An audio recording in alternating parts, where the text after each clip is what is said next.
Hi. അപ്പോൾ കുറേ നാൾക്ക് ശേഷമാണ് വീണ്ടും ഞാൻ യൂട്യൂബിലോട്ട് വരണത്. ഞാൻ എന്നും എപ്പോഴും വിചാരിക്കുന്ന ഒരു കാര്യമാണ് ഫ്രീക്വൻ്റായിട്ട് ഇങ്ങനെ വീഡിയോസ് ചെയ്യാം എന്നൊക്കെ വിചാരിക്കുന്ന ആളാണ്. പക്ഷേ നമ്മുടെ വർക്കും പിന്നെ എൻ്റെ ചെറിയ ചെറിയ ട്രിപ്സും ഒക്കെ ആയിട്ടൊക്കെ നമ്മൾ കുറച്ച് ലാഗ് ആവാമെന്നാണ്. കുറച്ചും കൂടി വീഡിയോസ് ഇനി വരാനൊക്കെ ഉണ്ട്. കാരണം ഞാൻ ഇപ്പോൾ അടുത്ത ലേറ്റസ്റ്റ് കുറച്ച് ട്രിപ്പൊക്കെ നടത്തിയിരുന്നു. പക്ഷെ അതൊക്കെ ഇങ്ങനെ നമുക്ക് സമയം കിട്ടാത്തത് കൊണ്ടാണ് എനിക്ക് പറ്റാത്തത്. എങ്കിലും ഞാൻ മാക്സിമം അങ്ങനെയുള്ള വീഡിയോസൊക്കെ ആയിട്ടൊക്കെ വരാം. ഞാൻ ഈ ഒരു കോണ്ടൻ്റ് ആണെങ്കിലും ഞാൻ കഴിഞ്ഞ ഫ്രണ്ട്ഷിപ്പ് ഡേക്ക് ഓഗസ്റ്റ് 2-നോ 3-നോ ഒക്കെ ആയിട്ട് ചെയ്യണമെന്ന് വിചാരിച്ച ഒരു കോണ്ടൻ്റാണ്. പക്ഷെ പറ്റിയില്ല. മെയിനായിട്ടും നമ്മുടെ വർക്കും പിന്നെ ചെറിയൊരു ട്രിപ്പും കാര്യങ്ങളൊക്കെ ആയിട്ടൊക്കെ നമുക്കത് പറ്റിയില്ല. കാരണം നമുക്ക് കുറച്ച് വർക്കാണല്ലോ മെയിനായിട്ടും. അതുകൊണ്ട് നമുക്കത് പറ്റിയില്ല. എങ്കിലും ഞാൻ ഈ ഫ്രണ്ട്ഷിപ്പ് കോണ്ടൻ്റാണ്, അതായത് വളരെ ബ്യൂട്ടിഫുള്ളായിട്ടൊരു ഫ്രണ്ട്ഷിപ്പിനെ കുറിച്ചിട്ടാണ് ഇന്നത്തെ ഒരു വീഡിയോയിൽ ഞാൻ പറയാൻ പോണത്. ഇതൊരു ഡെഡിക്കേഷൻ കൂടിയാണ്. എൻ്റെ ഫ്രണ്ട് ഒരുപാട് പേർക്കറിയാം, ഞാനുമായിട്ട് അടുത്ത് ഇടപഴകുന്ന എല്ലാവർക്കും അറിയാവുന്ന ഒരാളാണ് അലക്സ്. അപ്പോൾ അലക്സിനുള്ളൊരു ഡെഡിക്കേഷനാണ്. കാരണം നമ്മളിപ്പോൾ ഈ 2K വേൾഡിൽ 2025 നിൽക്കുമ്പോൾ നമ്മൾ ഇങ്ങനെ പറയില്ലേ, മനുഷ്യന്മാർ വിശ്വസിക്കാൻ കൊള്ളില്ല, മനുഷ്യന്മാരെ ഫ്രണ്ട്ഷിപ്പിന് പറ്റില്ല എന്നൊക്കെ പറയില്ലേ. ഞാനും അത് ചെറിയ സമയത്തൊക്കെ പറയാറുള്ളൊരു കാര്യമായിരുന്നു. പക്ഷേ അങ്ങനെയല്ല. ഞാനിനി അങ്ങനെ പറഞ്ഞാൽ അത് ഭയങ്കര മോശമായി പോകും. പക്ഷേ അതായത് ഭയങ്കരമായിട്ടുള്ളൊരു നല്ലൊരു ഫ്രണ്ട്ഷിപ്പിനെ കുറിച്ചിട്ടാണ് ഇന്നത്തെ ഈ ഒരു വീഡിയോയിൽ പറയുന്നത്. അലക്സിനെ കുറിച്ചിട്ട് തന്നെയാണ് ഈ വീഡിയോയിൽ പറയുന്നത്. അലക്സിനെ കുറിച്ച് എന്താ പറയാമെന്ന് ഞാൻ കുറേ നോക്കി. കാരണം അത് എത്ര പറഞ്ഞാലും നമുക്ക് നമുക്ക് പറ്റില്ല. കാരണം അത്രയും നല്ലൊരു ഫ്രണ്ടാണ്. നമുക്ക് എന്തൊക്കെ രീതിയിലാണ് ആ ഒരു ഫ്രണ്ട്ഷിപ്പിനെ വർണ്ണിക്കുക എന്ന് പറഞ്ഞാലും എനിക്കറിയില്ല. കാരണം അതായത് ഞാൻ പറയുന്നത് ഭയങ്കരമായിട്ടുള്ള ഫ്രണ്ട്ഷിപ്പ് കാണിക്കുന്നൊരു വ്യക്തി എന്നല്ല ഞാൻ പറയുന്നത്. പക്ഷെ നമുക്ക് എന്തെങ്കിലും ആവശ്യങ്ങൾ വരുമ്പോൾ, നമുക്ക് എന്തെങ്കിലും വിഷമങ്ങൾ വരുമ്പോൾ, എനിക്ക് എന്തെങ്കിലും അങ്ങനെയുള്ളൊരു വിഷമത്തിലോട്ട് വരുമ്പോൾ അയാൾ എൻ്റെ കൂടെ നിൽക്കുന്നുണ്ട് എന്ത് കാര്യത്തിന് വേണ്ടിയിട്ടും. അതുതന്നെയാണ് ഏറ്റവും വലിയൊരു കാര്യം എന്ന് പറയണത്, അല്ലേ? നമ്മളൊരു ഫ്രണ്ട് എന്ന് പറയുന്നത് നമ്മുടെ എന്തൊരു സിറ്റുവേഷൻ വന്നാലും നമ്മൾ കൂടെ നിൽക്കണം എന്നുള്ളതാണ് ഫ്രണ്ട്ഷിപ്പ്, അല്ലേ? അങ്ങനെ ഇല്ലാത്ത ഒരുപാട് ഫ്രണ്ട്സിനെ ഞാൻ കണ്ടിട്ടുണ്ട്. നമുക്ക് എന്തെങ്കിലും ഒരു നെഗറ്റിവിറ്റി കണ്ട ഉടനെ തന്നെ നമ്മളെ റിജക്റ്റ് ചെയ്യുകയും നമ്മളെ വേറെ രീതിയിലൊക്കെ ആക്കി മാറ്റുകയും ചെയ്യുന്ന ഫ്രണ്ട്ഷിപ്പിൽ നിന്നും അത്തരമൊരു ട്രോമയിൽ നിന്നും ഞാൻ നേരെ പോണത് അലക്സിൻ്റെ കൈകളിലോട്ടാണ്. അവിടെ വളരെ സേഫായിരുന്നു, വളരെ കംഫർട്ടായിരുന്നു. സത്യം പറഞ്ഞാൽ എനിക്ക് ഇന്ന് ഞാൻ ഒരുപാട് മാറിയിട്ടുണ്ടെങ്കിൽ, ഒരുപാട് ചേഞ്ച് ആയിട്ടുണ്ടെങ്കിൽ അതിനൊക്കെ മെയിൻ റീസൺ എന്ന് പറയുന്ന അലക്സ് ആയിരിക്കും. ഞാൻ ആ ഒരു ബ്യൂട്ടിഫുൾ ഫ്രണ്ട്ഷിപ്പിനെ കുറിച്ച് വിചാരിക്കുകയാണ്. 2017 ടു ഇന്ന് വരെ ഒട്ടും മായാത്ത ഒരു സൗഹൃദമാണ് അലക്സ് എന്ന് പറയുന്നത്. പക്ഷേ ഞങ്ങൾ ഒരുപാടങ്ങനെ സത്യം പറഞ്ഞാൽ ഞങ്ങൾ ഭയങ്കര വ്യത്യാസങ്ങളുള്ളവരാണ്. ഞങ്ങൾ രണ്ട് വ്യക്തികളാണ്, രണ്ട് ധ്രുവങ്ങളിൽ നിൽക്കുന്ന വ്യക്തികളാണ്. ഒരേ വേവ് ലെങ്ത്തുള്ളവരാണെന്നൊന്നും ഒരിക്കലുമില്ല.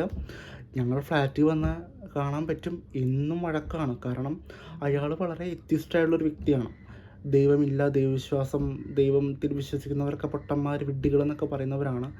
ഞാനാണെങ്കിൽ ഹാർഡ് കോർ ബിലീവറാണ്. ദൈവത്തിൽ വളരെയധികം വിശ്വസിക്കുന്ന ഒരാളാണ് ഞാൻ. അപ്പോൾ ഒന്ന് ആലോചിച്ച് നോക്കി, അവിടെ തന്നെ ഞങ്ങൾ തമ്മിലുള്ള വലിയ രീതിയിലുള്ള ആശയ വൈരുദ്ധ്യങ്ങളാണ്. കാരണം രണ്ടുപേരും രണ്ട് എക്സ്ട്രീമാണ്. ഞാൻ ദൈവത്തിൽ വിശ്വസിക്കുന്നു എന്നതിൻ്റെ എക്സ്ട്രീമാണ്. പിന്നെ പൊളിറ്റിക്കലായിട്ടും ഒരുപാട് വ്യത്യാസങ്ങളുണ്ട് ഞങ്ങൾ തമ്മിലുള്ള ആളൊരു ഭയങ്കര എക്സ്ട്രീമിസ്റ്റായിട്ടുള്ള ഒരാളാണ്. ലെഫ്റ്റ് ആണെങ്കിൽ വളരെ എക്സ്ട്രീം ലെഫ്റ്റാണ്. ചില കാര്യങ്ങൾ വളരെ എക്സ്ട്രീം റൈറ്റാണ്. രണ്ടിനും റൈറ്റാണ്. ഞാനാണെങ്കിൽ ഒന്ന് മിഡിൽ പോർഷനിൽ നിൽക്കുന്ന ഒരാളാണ് എല്ലാത്തിൻ്റെയും. സോ ആ രീതിയിലാണെങ്കിൽ കൂടിയും അയാളുടേതായിട്ടുള്ളൊരു വ്യക്തിത്വം. ഒപ്പം തന്നെ ഞാൻ അതാണ് പറയുന്നത്, ഞങ്ങൾ തമ്മിൽ ഭയങ്കര വ്യത്യാസങ്ങളുണ്ട് എല്ലാ കാര്യങ്ങളിലും, എല്ലാ രീതിയിലും, എല്ലാ തരത്തിലും വ്യത്യാസങ്ങളുള്ളവരാണ്. മനുഷ്യർ ഇടപഴകുന്ന രീതിയാണെങ്കിലും. അലക്സിന് ഞങ്ങളുടെ ഫ്ലാറ്റിലോട്ട് ആരെങ്കിലും പുതിയതായിട്ടൊരാൾ വന്നു കഴിഞ്ഞാൽ ഭയങ്കര അഡ്ജസ്റ്റ് ചെയ്യാൻ കുറേ ബുദ്ധിമുട്ടെടുക്കുന്ന ഒരാളാണ്. അയാളുടെ ക്യാരക്ടറായിരിക്കാം. പക്ഷെ ഞാനങ്ങനെയില്ല. കുറച്ച് കഴിഞ്ഞ് ഞാനൊക്കെ അഡ്ജസ്റ്റബിൾ ആവും. ശരിയാണ്, ഞാനും കുറച്ച് ഒരു ആംബിവേർട്ടായിട്ടുള്ള ഒരാളാണ്. പക്ഷേ അയാൾ കുറേയും കൂടി അഡ്ജസ്റ്റ് ചെയ്യാനായിട്ട് കുറച്ച് ബുദ്ധിമുട്ടുന്ന വ്യക്തിയാണ്. ഒരുപാട് വ്യത്യാസങ്ങളുണ്ട് ഞങ്ങളുടെ തമ്മിൽ. ഫിനാൻഷ്യലിയും ഒരുപാട് വ്യത്യാസങ്ങളുണ്ട്. അയാൾക്ക് ഇപ്പോൾ BMW മേടിക്കണമെന്ന് വിചാരിച്ചാൽ ആ ഒരു ടൈമിൽ BMW മേടിക്കുന്ന ഒരാളാണ്. അത്തരം കാര്യങ്ങളുണ്ട്. ഞാനൊക്കെ പലപ്പോഴും വിചാരിക്കും അയാളുടെയൊക്കെ ഫ്രണ്ട്ഷിപ്പിന് പറ്റിയ ആളാണോ ഞാൻ എന്നൊക്കെ വിചാരിക്കുന്ന ഒരു സമയത്ത്. കാരണം അയാളെന്നൊക്കെ പറഞ്ഞു കഴിഞ്ഞാൽ പൈസ, കാര്യങ്ങൾ അതൊക്കെ ഭയങ്കരമായിട്ട് അയാൾക്കുണ്ട്. പക്ഷേ ഞാനങ്ങനെയല്ല. ഞാൻ നേരെ തിരിച്ചാണ്. ഞാനൊരു മിഡിൽ ക്ലാസ് ആയിട്ടുള്ള ഒരു ഫാമിലിയിൽപ്പെട്ട ഒരു വ്യക്തിയാണ്. പക്ഷേ അയാളങ്ങനെയല്ല. ഒരു വലിയ അപ്പർ ക്ലാസ് ഫാമിലിയിൽപ്പെട്ട ഒരു വ്യക്തിയാണ്. അപ്പോൾ ഒന്ന് ആലോചിച്ച് നോക്കിയേ, അതിൻ്റേതായുള്ള ഒരുപാട് വ്യത്യാസങ്ങളുണ്ട്. പക്ഷേ ഞാൻ പറയാം നല്ല മനുഷ്യനാണ്. പക്ഷേ എന്തൊക്കെ പറഞ്ഞാലും, അതായത് ഞാൻ ഇപ്പോൾ മഞ്ജു പത്രോസിൻ്റെ ഒരു ഇൻ്റർവ്യൂ ഉണ്ട്. എനിക്ക് ഭയങ്കര ഇഷ്ടപ്പെട്ടൊരു ഇൻ്റർവ്യൂ ആണ് മഞ്ജു പത്രോസിൻ്റെ. ആ ഇൻ്റർവ്യൂവിൽ മഞ്ജു പത്രോസിൻ്റെ ഏറ്റവും ബെസ്റ്റ് ഫ്രണ്ടായിട്ടുള്ള സിമിയെക്കുറിച്ച് പറയുന്നൊരു സീനുണ്ട്. അതായത് ഞാനൊരാളെ കൊന്നെന്ന് പറഞ്ഞാൽ പോലും അങ്ങനൊരു സീനുണ്ട്. സെയിമാണ് എൻ്റെ കാര്യത്തിലും. ഞാനും അലക്സും തമ്മിലുള്ള ഫ്രണ്ട്ഷിപ്പിലാണെങ്കിലും ഞാൻ അലക്സിനോട് പറയണം, അലക്സെ ഞാനൊരാളെ കൊന്നു എന്ന് പറഞ്ഞു കഴിഞ്ഞാൽ അലക്സ് പെട്ടെന്ന് പറയും, കൊന്നോ, കുഴപ്പമില്ല, ഞാനും കൊല്ലേണ്ടതായിരുന്നു എന്ന് പറയും. അങ്ങനെ കുറേ സിറ്റുവേഷൻസ് ഉണ്ട്. ഞാൻ കൊലപാതകം ചെയ്തു എന്നല്ല, എങ്കിലും അത്തരത്തിലുള്ള ഒരുപാട് സിറ്റുവേഷൻസ് ഉണ്ടായപ്പോഴും അലക്സ് പറഞ്ഞത് അത് കുഴപ്പമില്ല, നിനക്ക് ചെയ്യാൻ തോന്നിയിട്ടല്ല നീ ചെയ്തേ, സോ നീ ഒരിക്കലും റിഗ്രറ്റ് ചെയ്യേണ്ട ആവശ്യമില്ല ഒന്നിനും എന്നൊക്കെ പറയുന്ന അത്രയും മോട്ടിവേഷൻ തരുന്ന ഒരാളാണ്. ഒപ്പം തന്നെ എന്ത് കാര്യത്തിനും ഇപ്പം എനിക്ക് എഗെയിൻസ്റ്റായിട്ട് ഒരുപാട് കാര്യങ്ങളൊക്കെ നടന്നപ്പോൾ പോലും അലക്സ് പറഞ്ഞത് എവിടെ അവൻ്റെ വീട് പറ, നമുക്കിപ്പോൾ പോയി അവനെ അടിക്കാം എന്നൊക്കെ പറഞ്ഞിട്ടുള്ള ഒരു ആളാണ്. ഞാൻ പറയണത് എൻ്റെ മുൻപ് 2 ഫ്രണ്ട്സ് എന്ന് ഞാൻ പറയാൻ ആഗ്രഹിക്കുന്നത് 2 വ്യക്തികളുണ്ടായിരുന്നു. ആ 2 വ്യക്തികളിൽ അവരുടെ വീട് എന്നോട് ചോദിച്ച് വീടെവിടെ, നമുക്കിപ്പോൾ തന്നെ പോയിട്ട് അവരെ നേരിട്ട് കണ്ട് നമുക്ക് നമ്മുടെ കാര്യങ്ങൾ പറയണം, എവിടെയാണ് നമുക്ക് അടിക്കാൻ വേണമെങ്കിൽ എന്നൊക്കെ പറയാറുണ്ട്. സത്യം പറഞ്ഞു കഴിഞ്ഞാൽ അല്ലടി അടിക്കേണ്ട കേസായിരുന്നു. പക്ഷേ ഞാൻ പറഞ്ഞു വേണ്ട എന്ന് ഞാൻ പറഞ്ഞതുകൊണ്ട് മാത്രം അയാൾ അവിടെ അടങ്ങി ഒരുങ്ങി നിന്നു. കാരണം അത്രമാത്രം എനിക്ക് വേണ്ടി എവിടെയും നിൽക്കുന്ന ഒരാളാണ്. എനിക്ക് വേണ്ടി എവിടെയും ആൾ എക്സിസ്റ്റ് ചെയ്യും. എനിക്ക് വേണ്ടി എന്ത് കാര്യത്തിനും നിൽക്കുന്ന ഒരാളാണ്. പക്ഷെ എന്ന് കരുതിയിട്ട് ഭയങ്കരമായിട്ട് ഫ്രണ്ട്ഷിപ്പ് വിസിബിളായി കാണിക്കുന്ന ആളുമല്ല അയാൾ. ഒരുപാട് ഞങ്ങൾ തമ്മിൽ ട്രിപ്പൊന്നും പോയിട്ടില്ല. അത്യാവശ്യം എവിടെ നിന്നൊക്കെ പോകും. കൊച്ചിയിൽ വന്നാൽ തന്നെ ഏറ്റവും കൂടുതൽ പോണത് സൂപ്പർ മാർക്കറ്റിലേക്കാണ്. ലുലുവിൽ പോവും, ചിലപ്പോൾ ഫോർമാളിൽ പോവും. ഈവൻ ഞങ്ങൾ തമ്മിൽ ഒരുപാട് സിനിമകൾ പോലും, അയാളൊരു ഫിലിം ഡയറക്ടറാണ്, പക്ഷേ ഈവൻ ഞങ്ങൾ തമ്മിൽ ഒരുപാട് ഇപ്പോഴും ഞാൻ സിനിമകൾക്കൊക്കെ പോണത് വേറെ ഫ്രണ്ട്സിൻ്റെ ഒപ്പം ആയിരിക്കാം. നൈറ്റാണെങ്കിൽ ഞാൻ നൈറ്റ് ഒരുപാട് കറങ്ങുന്ന ആളാണ്. പക്ഷേ അയാൾ അങ്ങനെയില്ല. അയാൾ രാത്രി 10 മണിക്ക് ഉറങ്ങി രാവിലെ 6 മണിക്ക് എഴുന്നേറ്റ് വർക്കൗട്ട് ചെയ്യുന്ന, ജിമ്മിൽ പോകുന്ന അത്രയും ക്ലോസ്ഡ് ആയിട്ടുള്ളൊരു വ്യക്തിയാണ്. പക്ഷേ ഞാൻ അങ്ങനെയല്ല. ഞാൻ കുറച്ചും കൂടി നൈറ്റൊക്കെ ഏറ്റവും കൂടുതൽ പുറത്തിറങ്ങാൻ ആഗ്രഹിക്കുന്ന വ്യക്തിയാണ്. പലരും കണ്ടിട്ടുണ്ടായി എൻ്റെ സ്റ്റാറ്റസ്. കൂടുതലും നൈറ്റ് ലൈഫാണ് ഞാൻ കൂടുതലും എൻജോയ് ചെയ്യണം. പക്ഷെ അങ്ങനെയല്ല അയാൾ. ഞാൻ നൈറ്റൊക്കെ പോണത് വേറെ എൻ്റെ കൊച്ചിയിൽ തന്നെയുള്ള വേറെ കുറച്ച് ഫ്രണ്ട്സിൻ്റെ ഒപ്പൊക്കെ ആയിരിക്കാം. പക്ഷേ അയാൾ അങ്ങനെയല്ല. അയാളങ്ങനെ ഒരു പ്രത്യേകമായിട്ടുള്ളൊരു മനുഷ്യനാണ്. പക്ഷേ എനിക്ക് എന്ത് സങ്കടം വന്നാലും എൻ്റെ കൂടെ നിൽക്കുന്ന ഒരാളാണ്. അത് ഏറ്റവും കൂടുതൽ മനസ്സിലാക്കിയത് എൻ്റെ ഡിപ്രഷൻ ടൈമിൽ തന്നെയാണ്. ഞാൻ വെളുപ്പിന് 2 മണിക്കൊക്കെയാണ് ഞാൻ മുൻപും പറഞ്ഞിട്ടുണ്ട് ഈ ഒരു കാര്യം. വെളുപ്പിന് 2 മണിക്കൊക്കെ അയാൾ ഫിലിം ഇപ്പോൾ ഷൂട്ടിങ് നടന്നുകൊണ്ടിരിക്കുകയാണ്. ആ ഫിലിമിൻ്റെ കാര്യമായി ബന്ധപ്പെട്ട് ഞാൻ ലൊക്കേഷൻ കാണാൻ പോവുകയാണ്. അപ്പോൾ 2 മണിക്കൊക്കെയാണ് അയാൾ റൂമിലോട്ട് വരുന്നത്. ആ സമയത്തായിരിക്കും ഞാൻ വീട്ടിൽ നിന്ന് വിളിക്കുക, എടാ എനിക്കിങ്ങനെ തോന്നുന്നു, എനിക്കിങ്ങനെ വിഷമം വരുന്നു, ഞാൻ സങ്കടപ്പെടുന്നു. അപ്പോൾ അയാൾ ഓക്കെ നീ പറ, കാര്യങ്ങളൊക്കെ പറ. ചിലപ്പോൾ 4 മണി 4:30 വരെയൊക്കെ ഞാൻ എന്നിട്ട് ഉറങ്ങിപ്പോവുക ചെയ്യാം. ഞാൻ ഉറങ്ങിപ്പോവും, അയാൾ അതുവരെ എന്നെ കേട്ടിരിക്കും. ഒരു തരത്തിലും എടാ എനിക്കതൊന്നും കേൾക്കാൻ വയ്യ, ഞാൻ തിരക്കിലാണ്, അങ്ങനെയൊന്നും പറയാത്ത നല്ലൊരു ഫ്രണ്ട്ഷിപ്പാണ്, നല്ലൊരു ഫ്രണ്ടാണ്. നിങ്ങൾക്കുണ്ടോ അങ്ങനെയുള്ള ഫ്രണ്ട്സൊക്കെ? എനിക്കറിയില്ല. പക്ഷേ ഞാൻ പറയുകയാണെങ്കിൽ ഈ ലോകത്തിലെ ഏറ്റവും നല്ല സൗഹൃദം അതെനിക്കാണ് ദൈവം തന്നിട്ടുള്ളത്. ഞാൻ പ്രൗഡ് ചെയ്യുകയാണ് ആ ഒരു കാര്യത്തിൽ. റിനോയെ പോലെ ഇത്രയും നല്ലൊരു സൗഹൃദം, അലക്സിനെ പോലെ ഇത്രയും നല്ലൊരു ഫ്രണ്ട്ഷിപ്പ് എനിക്ക് കിട്ടിയത് ഭയങ്കരമായിട്ടുള്ളൊരു ബ്ലെസ്സിങ് ആണ്. എപ്പോഴും അലക്സ് പറയും, നിനക്ക് എന്താ പറയുക, ഞാൻ ഫ്രണ്ടൊക്കെ ആണെങ്കിലും നിനക്ക് വേറെ ഓരോ പേരോടൊക്കെയാണ് ഇഷ്ടം എന്നൊക്കെ എന്നോട് പറയും. സത്യമാണ്. കാരണം അയാൾ എനിക്ക് തരുന്ന ഒന്നും ഞാൻ അങ്ങോട്ടേക്ക് കൊടുത്തിട്ടില്ലെന്ന് എനിക്ക് പലപ്പോഴും തോന്നാറുണ്ട് കേട്ടോ. അത് വേറൊരു കാര്യമാണ്. കാരണം അയാൾക്ക് വിഷമങ്ങൾ വരുമ്പോഴൊക്കെ ചിലപ്പോൾ ഞാൻ ഉണ്ടായിട്ടില്ല. ഞാനപ്പോൾ ആ സമയത്ത് വേറൊരു വ്യക്തിയൊക്കെ ആയിട്ട് ഭയങ്കര റിലേഷൻഷിപ്പിലായിരുന്നു. പക്ഷേ ആ ടൈമിൽ അയാൾ വിഷമിച്ചിട്ടൊക്കെ ഒരുപാട് അയാൾക്ക് ചില സിറ്റുവേഷൻസ് വിളിച്ചപ്പോഴൊന്നും ഞാൻ കൂട്ടാക്കിയിട്ടില്ല. പക്ഷെ അയാൾ അങ്ങനെ ആയിരുന്നില്ല. അയാൾ ആ ടൈമിൽ റിവെഞ്ച് എടുക്കുകയൊന്നും ചെയ്തില്ല. എനിക്ക് വേണ്ടി നിലനിന്നു.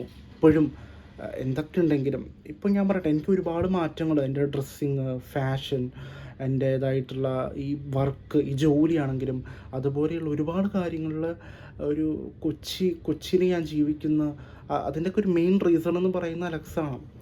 ഒരുപാട് മാറ്റി എന്നെ. നീ യൂട്യൂബ് ചാനൽ തുടങ്ങുക, നിനക്ക് എന്തൊക്കെയാണ് വേണ്ടത്, ഇൻസ്റ്റാഗ്രാമിൽ നിനക്ക് എന്തൊക്കെ, എൻ്റെ അൽഗുരിതങ്ങളൊക്കെ മാറ്റി തന്നത്.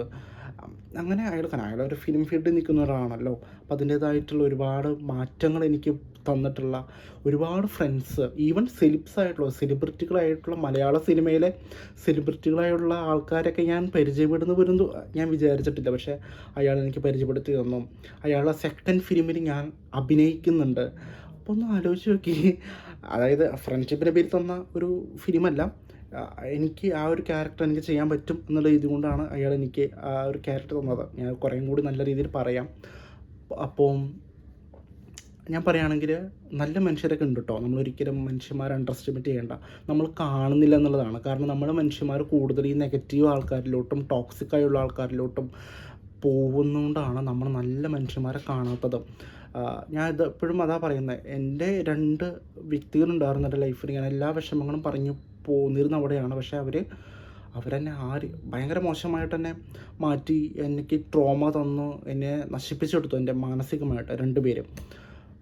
പക്ഷേ അവിടെ നിന്നാണ് അലക്സ് എന്നെ ഉയർത്തെഴുന്നേറ്റ് കൊണ്ടുവന്നത്. ഇപ്പോഴും ട്രോമ മാറി എന്നല്ല പറയുന്നത്, ഇടയ്ക്കിടയ്ക്ക് ട്രോമാസ് വരുന്നുണ്ട്. പക്ഷേ എങ്കിലും അലക്സ് എന്നെ ഒരുപാട് മാറ്റിയെടുത്തു. ഒരുപാട് നല്ല സൗഹൃദങ്ങൾ, നല്ല നല്ല നല്ല നല്ല നല്ല ഒരുപാട് കാര്യങ്ങൾ പറഞ്ഞ് നല്ലപോലെ ബോൾഡാക്കി മാറ്റിയെടുത്തൊക്കെ അലക്സാണ്.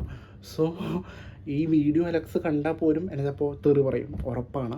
പക്ഷേ എങ്കിലും എനിക്ക് പറയാൻ ഒരുപാട് വീഡിയോസ് ഇനിയും കിടക്കുന്നുണ്ട് എൻ്റെ ഫോണിൽ. പക്ഷെ അതൊന്നും ചെയ്യാതെ ഇത് ഞാൻ ചെയ്യാൻ കാരണം നന്ദികേടായിരിക്കും. കാരണം ഒരുപാട് ഞാൻ അതാണ് പറയാം, മനുഷ്യന്മാരിലൊക്കെ വിശ്വാസം നഷ്ടപ്പെട്ടിരിക്കുകയാണോ നിങ്ങളെങ്കിൽ ഉറപ്പായിട്ടും ഇല്ല.